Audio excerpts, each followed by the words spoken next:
Hey guys, this is Mr. Campbell, and as promised, I'm going to deliver a couple different videos taking you through America's involvement in World War II. So, it says chapter 35 that it's not aligning with your textbook, and that's okay. These are some dual credit notes that I have used in the past, and they're pretty solid. So we're going to go ahead and jump into it right now. The first thing to discuss is after Pearl Harbor, Americans, they want revenge on the Japanese. And this is a phenomena. There's a lot of parallels between Americans and their views on the Japanese there's a lot of parallels between Americans and their view on the Japanese after the bombing of Pearl Harbor to Americans and their views on Muslims after the attacks of 9/11. And here again, the common thread is sort of revenge. And in some cases, it is misplaced. So Roosevelt gives his Executive Order 9066, and what it does in the immediate aftermath of Pearl Harbor is all Japanese Americans, anyone of Japanese heritage, is taken and they are put into prison camps, basically, internment camps. They're not the concentration camps that we see with the Nazis.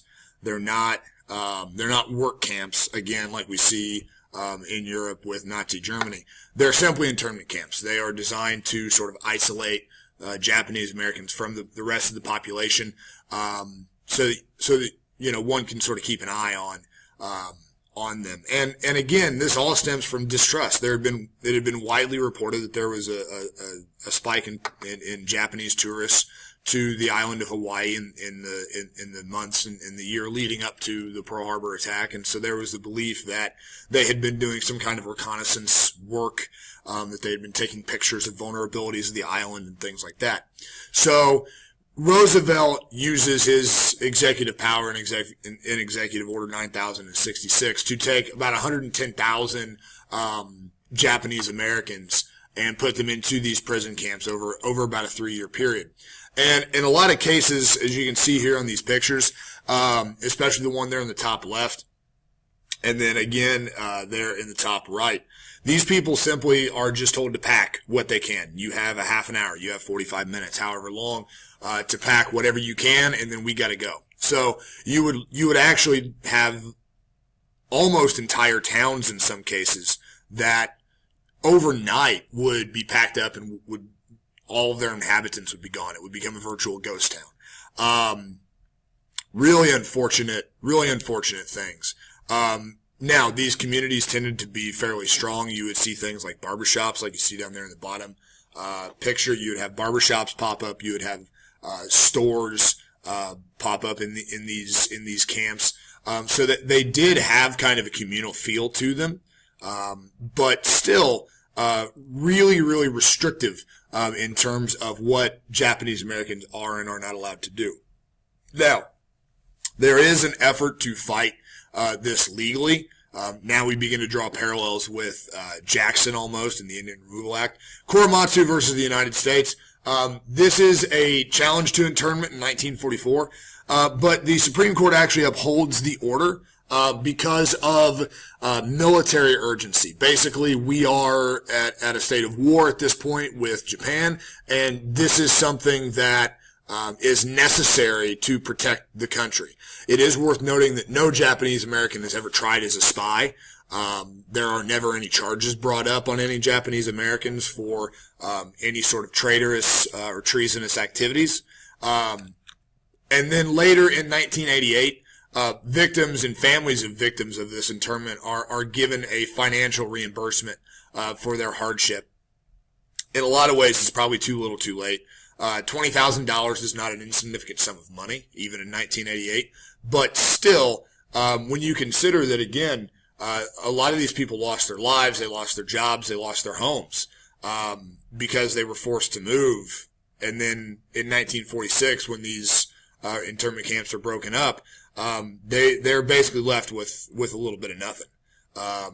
They're maybe given $100 to $200 to restart their lives, but that's about it at the time. So $20,000 really probably doesn't even begin to scratch the surface of what was required.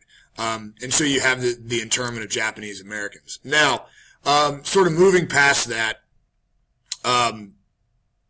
entry into World War II could not have been better for our economy at this time. If you'll remember, we talked about the Depression in the last unit.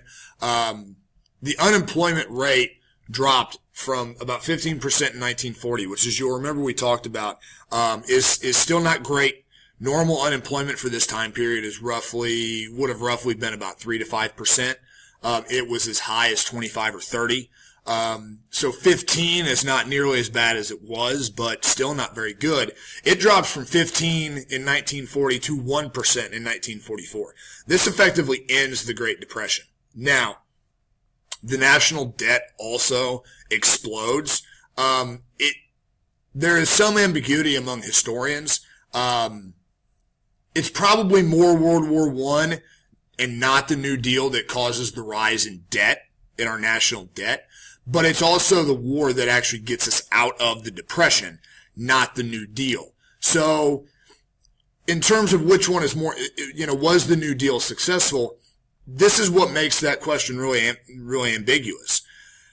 We can't really tell. You can't really have the end of the Great Depression without World War II, but at the same time, you can't really say that we were even in a position to end the Great Depression without the New Deal. So it's really hard to kind of separate the two. Now, along with that drop in unemployment, because more people have jobs, you also see incomes begin to skyrocket. And because you have income that skyrockets, purchasing during the war also becomes a much higher statistic. And immediately after the war, purchasing continues to grow exponentially. Production, much like what we saw in World War I, production in factories across the country switches almost entirely over to war materials. And that is per the orders of the War Production Board, or the WPB. Everything. I mean, you would have car manufacturing plants that would now begin producing planes. And I don't know if you can make out the complete picture down there in the bottom right, but that would have been like a car manufacturing plant, and now they're manufacturing planes. The entire American economy shifts to producing materials for the war. Again, much like what we saw in World War I. Just some different War Production Board posters. I love World War I and World War II propaganda. I just think it's some of the coolest stuff out there. I've talked before, the picture there in the top left where it talks about saving waste fats. I can remember my great-grandmother with the butter wrappers. I think I've mentioned this in class before, where she literally would take a butter wrapper and would keep them in her refrigerator. And anytime she needed to grease a pan, she would take a butter wrapper out and she would rub it on that pan until there was nothing left but paper.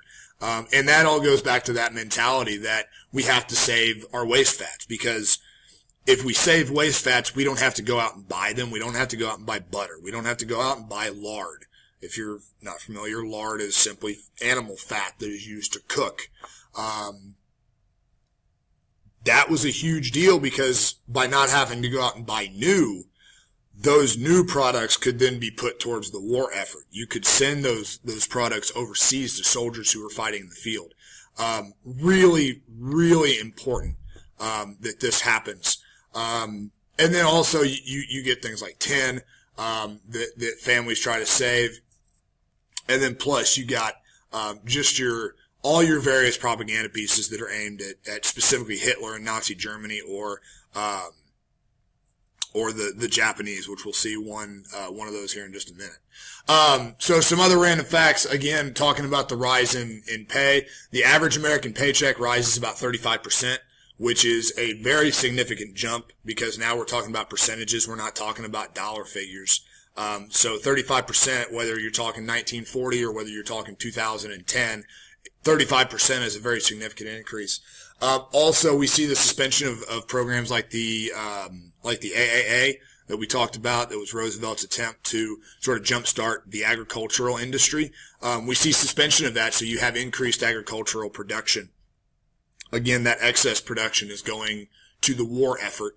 And you also see much higher opportunity in the workforce across the board, not just for for ethnicity, for for race much more equal in opportunity, because